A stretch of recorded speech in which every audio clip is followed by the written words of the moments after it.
बहुत सावधानी से कथा सुनिएगा और अपने चित्त में उतारिए।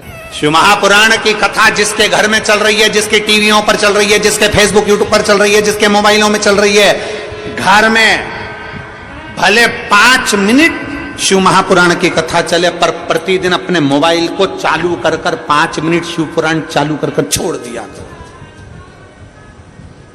घर में टीवियों पर अगर कथा आए तो भले सुनो चाहे नहीं सुनो, 5-10 मिनट उस टीवी को चालू कर छोड़ा करो, जिससे वो शिव महापुराण के शब्द हमारे घर के वातावरण को शुद्ध करें।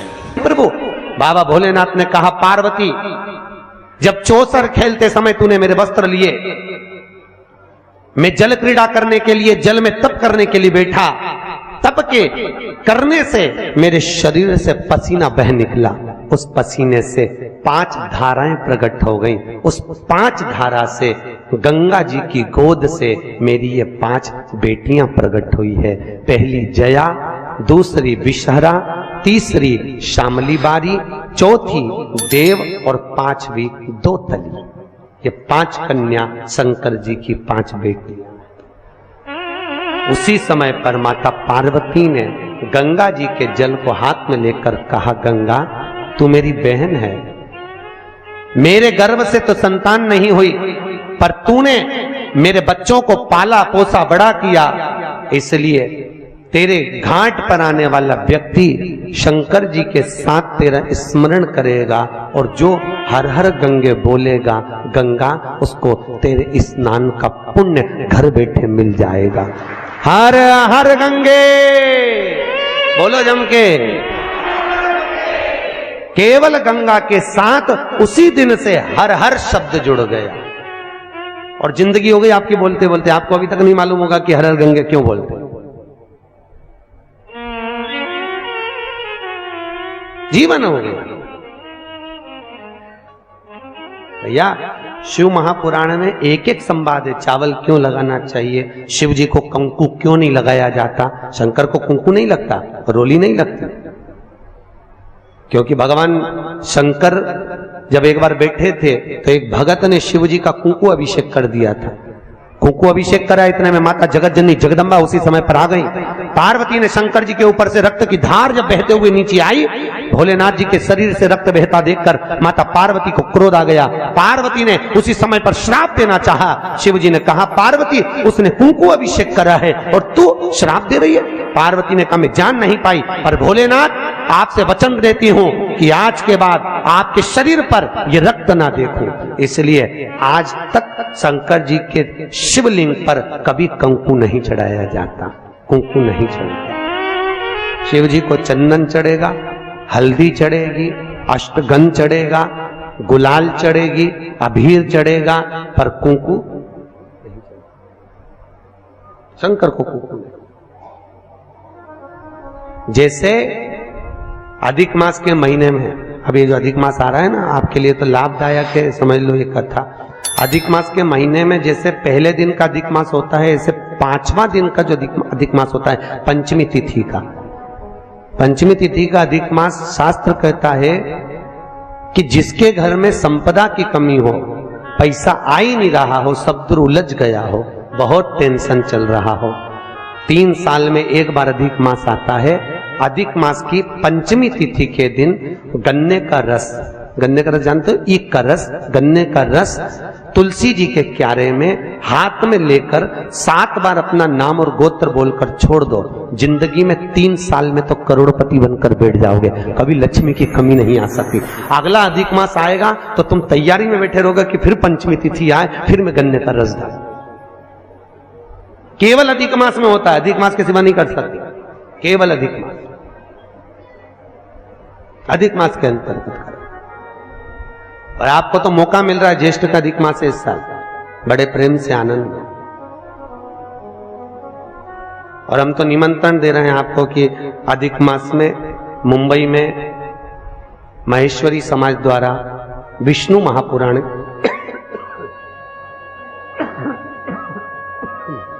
विष्णु पुराण की कथा है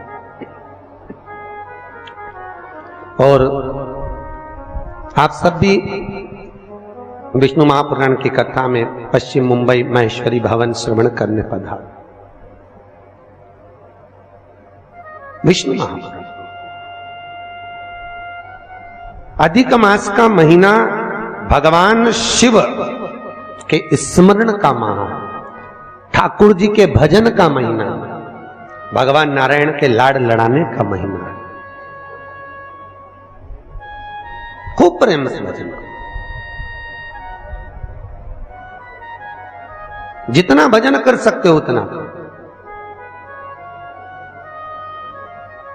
और काउंट कर कर नहीं कि कितना भजन करा है।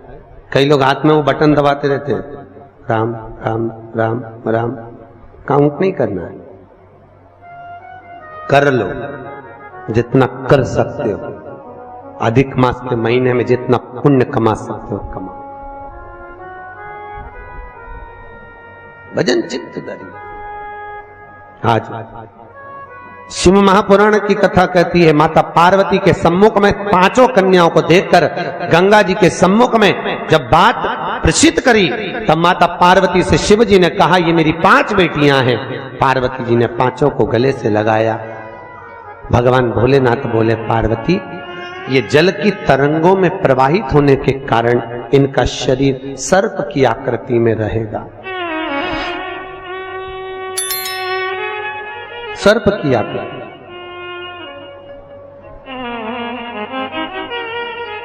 और वो 5 कन्या शंकर भगवान की 5 सर्प रूप की बेटियां हुई। सर्प रूप।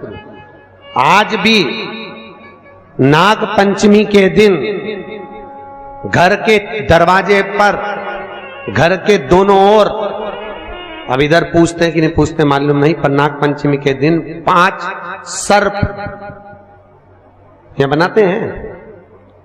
5 सर्प बनाए जाते हैं। वो शंकर भगवान की 5 बेटियां बनाई जाती है और नाग पंचमी के दिन उनकी पूजन होती है। नाग पंचमी।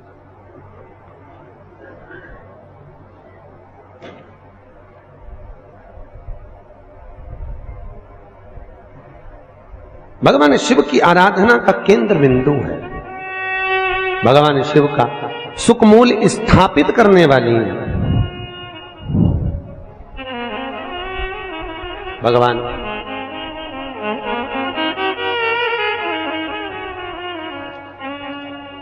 शिव ने 5 कन्याओं को आशीर्वाद दिया, माता पार्वती को समझाया, ज्ञानोपदेश प्रदान किया।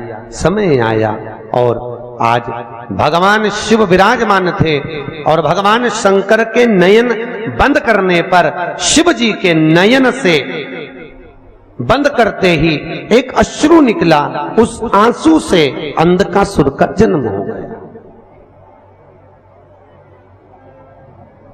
और जैसे ही अंधकासुर जन्मा, माता पार्वती ने उस बालक को गोदी में ले लिया। पार्वती ने जैसी गोदी में लिया, ये मेरा पुत्र है। भगवान शिव बोले, पार्वती इसको उठाकर समुद्र में फेंक दे। पार्वती जी ने समुद्र में बालक को नहीं फेंका। महाराज मैं इसको फेंकूंगी नहीं, आपके शरीर से प्रकट हुआ है, ये आपका पुत्र है। भगवान भोलेनाथ बोले, पार्वती मेरे नयन बंद करने पर अगर प्रकट हुआ है तो उसकी कोई तुलना, कोई मान्यता नहीं। फेंक दे इसको समुद्र में। पार्वती मैया ने नहीं फेंका। थोड़ा रिटर्न बढ़ाऊंगा। पार्वती मैया नहीं फेंकी। और जब माता पार्वती ने, बस ठीक है, पार्वती मैया जब नहीं फेंकी, शिवजी ने फिर कहा, पार्वती इस बालक को फेंक समुद्र में। पार्वती ने नहीं फेंका। ये आपका पुत्र है, मैं नहीं फेंकूंगी। बहुत समझाया, नहीं माना। शिव जी को क्रोध आया। तब माता पार्वती ने अंधकासुर को समुद्र में डाला। डालते ही उस बालक को हिरण्याक्ष ने पकड़ लिया। हिरण्याक्ष ने उसको पाल पोस कर बड़ा करा। हिरण्याक्ष को बड़ा करा। समय आया, जैसे हिरण्याक्ष ने जैसे ही अंधकासुर को बड़ा किया, पाल पोस कर तैयार किया, समय आने पर भगवान नारायण ने बराह अवतार धारण कर हिरण्याक्ष के प्राणों को हर लिया। पृथ्वी को लाकर जल के ऊपर ठहरा दिया। तब उस अंधकासुर को क्रोध आया और अंधकासुर ने ब्रह्मा जी का तप कर कर वर प्राप्त करा। ब्रह्मा जी से मांगा, ब्रह्मदेव मैं वैसे तो वीर हूं पर मुझे वर देना है तो वर दीजिए, ऐसा वर दो। अंधकासुर को मालूम था कि मैं अपनी मां के गर्भ से पैदा ही नहीं हुआ। तो अंधकासुर ने मांगा, जिस दिन मैं अपनी मां को गलत दृष्टि से देख लूं, जिसने मुझे अपनी गोद में खिलाया हो उसको अगर गलत दृष्टि से देखूं तो मेरे प्राण छूट जाएं। क्योंकि अंधकासुर को तो ये मालूम था कि मेरे कोई मां है, और उसको कौन बताए कि तू पार्वती की गोद में खेला है। पार्वती की गोद। जिस दिन मैं अपनी मां को अगर गलत दृष्टि से देखूं उसी दिन मेरे प्राण छूटे, बस उस दिन मेरा अंतिम समय हो। ब्रह्मा जी ने कहा तथास्तु। और अंधकासुर बड़ा हो गया, आनंद सुख स्थापित हो गया, चारों तरफ सत्ता ही सत्ता अंधकासुर की हो गई, किसी को पृथ्वी पर रहने ही नहीं देता, सब घबरा गए। तब अंधकासुर ने अपने दूतों को बुलाकर कहा, जाओ सबसे सुंदर जो नारी हो, सबसे सुंदर जो कन्या हो उससे मैं विवाह करूंगा, मेरे लिए लाओ। इतने में एक दूत बोला, जो सबसे सुंदर थी, जो सबसे अति रमणीय थी, उसने तो शंकर जी को पति बना लिया। अरे तो क्या हुआ, शिव को पति बनाया है, उसको मैं अपनी पत्नी बनाऊंगा। कहां रहती है? कैलाश पर। और बताओ, मां के लिए गलत दृष्टि रखकर अंधकासुर चला कैलाश पर, और आज माता पार्वती उसी समय पर सुंदर भगवान शिव के लिए आनंदमय सुंदर भांग को घोट रही। क्यों घोट रही? कई लोग कहते हैं शंकर जी को भांग प्रिय है। कौन सी पुराण में लिखा है कि शिव जी को भांग प्रिय है? कहीं लिखा? अरे बोलो तो। पूरी शिव महापुराण में, भागवत पुराण, नर्मदा पुराण, गर्ग संहिता आदि आदि के जितने शास्त्र, जितने प्रमाण देने वाले पुराण हैं, कहीं नहीं लिखा कि शंकर जी को भांग प्रिय है। शिव को भांग प्रिय नहीं है भैया। वो तो शंकर जब आपको मालूम है ना, मंथन में जब विष निकला था, विष शिव जी ने पिया था, उसकी बूंदें नीचे गिर गई थी, उससे भांग धतूरा उत्पन्न हो गया था। शंकर जी के पास में भांग रखी है, पी नहीं रहे। क्यों? शंकर जी के पास में जब भांग रहती है, चारों तरफ से जब हवा आती है, तो शिव जी ने जो जहर पिया है उससे कंठ नीला पड़ गया है। वो भांग की हवा से शंकर जी के गले को ठंडाई मिलती है। शंकर जी भांग पीते नहीं है, पर दुनिया के लोगों ने तो शंकर जी को बदनाम कर दिया। शिव जी की प्रिय, तो शिवरात्रि पे लोग घोट घोट के शंकर जी को भी भोग लगा दे और खुद भी पी जा ले। शिव जी की प्रिय, खूब घोटो।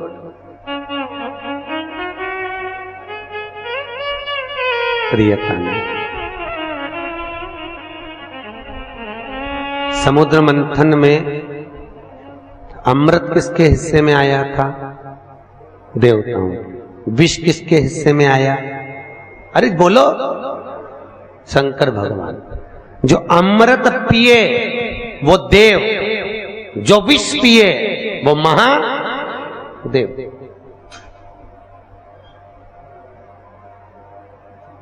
ताजी रोटी किसकी किस्मत में होती है? घर की बहू बेटियों के। ठंडी रोटी किसकी किस्मत में होती है? घर की डोकरी के, घर की वृद्ध। क्यों? मां भले रसोई घर में नहीं जाती, पर रसोई घर में प्रत्येक सास, आप भी सास होगी, प्रत्येक सास घर में बहू जब भोजन बनाती है तो एक बार सास घर में राउंड लगा कर आती है, चौके में देख कर आती है डब्बे में रोटी कितनी बची है, डब्बे में रोटी कितनी बची है। क्योंकि बहू अगर ज्यादा रोटी होगी तो उठाकर गाय को डाल देगी। तो जब सास जीमने बैठती है तो कहती है बेटा मुझे वो ठंडी रोटी ला दे। क्यों? सास को मालूम है ना बहू खाएगी, ना बेटा खाएगा, ना पति को खान दूंगी और ना कोई खाएगा। आखिरी में वो गाय के मुंह में चली जाएगी और इतनी रोटी बहू फेंकेगी, दिल मेरा दुखेगा। तो घर की बूढ़ी माँ कहती है मुझे ठंडी अच्छी लगेगी, कड़ी के साथ, दाल के साथ मैं ठंडी रोटी खा लूंगी, ला दे। और बहू ने ठंडी रोटी लाके मम्मी को दे दी, माँ ने खा ली। उसी तरह क्या शंकर भगवान को अमृत प्रिय नहीं था? अरे बोलो तो, था ना प्रिय। अगर देवताओं को अमृत अच्छा लग रहा है तो भोलेनाथ जी को भी अमृत अच्छा लग रहा है। पर शंकर भगवान ने सोचा अगर मैं अमृत पीऊंगा तो विष कौन पिएगा? इसलिए एक काम करता हूं, तुम सब गर्म रोटी खाओ, मैं ठंडी खा लेता हूं। इसी को कहते हैं महादेव। और मेरे भारत की भूमि की जो वृद्ध माताएं हैं, भारत के भूमि की जो बूढ़ी बूढ़ी माँ है, ये भी महादेव से कम नहीं है, जो रोज घर में विष को धारण कर रही है, रोज घर में कुछ ना कुछ घूट पी रही है।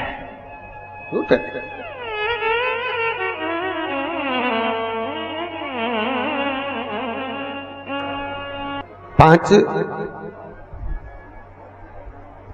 बेटियों का चरित्र यहां वर्णन किया। अंधकासुर मां जगतजननी के सम्मुख में पहुंच गया, माता के सामने।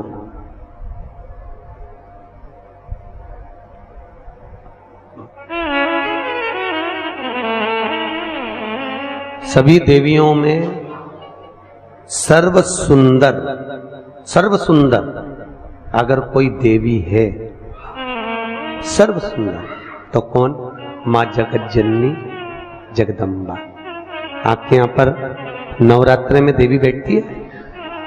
अगर देवी जी की मूर्ति भी बैठती होगी ना तो आप उसको देखते रह जाओ, इतनी सुंदर मां की मूर्त होती है। और तेरी प्रतिमा इतनी सुंदर, तू कितनी सुंदर हो। सोचो, मां की मूर्त इतनी सुंदर है तो मां कितनी सुंदर है, कितना सुंदर। जगदम्बा भवानी को देखा।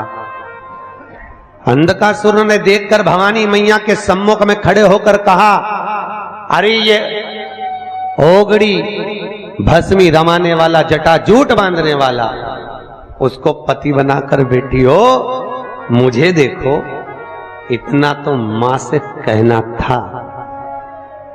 और उसी समय भोलेनाथ जी को क्रोध आ गया। क्रोध, शिव को क्रोध आया और बाबा भोलेनाथ ने उसी समय पर अंधकार। ओम श्री शिवाय। नमस्ते दर्शकों, आज की कथा में पंडित प्रदीप जी मिश्रा ने रायपुर छत्तीसगढ़ में जो कथा चल रही है उसके दौरान बहुत सारे उपाय बताए और साथ ही जो है शिव पुराण का जो है वाचन किया है। इसके साथ में जो है उन्होंने जो है भगवान शंकर और पार्वती का जो है वाचन यहाँ पर किया है। जो भी चित्र दर्शन उन्होंने किया है वो भी बहुत अच्छी तरीके से किया है। तो अगर आप भी जो है कथा को ध्यान से नहीं सुने हैं तो एक बार और कथा को ध्यान से सुन लीजिएगा। और अगर आपने कथा को ध्यान से सुन लिया है तो आगे आने वाली कथा को सुनने के लिए प्रतिदिन आपको इस चैनल पर जो है कथाएँ मिलती रहेंगी। जो भी जहाँ का स्थान पर भी जो कथाएँ चल रही है वो जो है आपको इस चैनल के माध्यम से जो है प्रतिदिन 2 भाग में जो है कथा मिलती रहेगी। तो आपको भी जो है डेली कथा देखनी है तो चैनल को सब्सक्राइब कर लें और पास में आ रहे बेल आइकन को प्रेस कर दें ताकि आपको समय पर कथा का अपडेट मिलता रहे। मिलते हैं अगली कथा में, तब तक के लिए हर हर महादेव।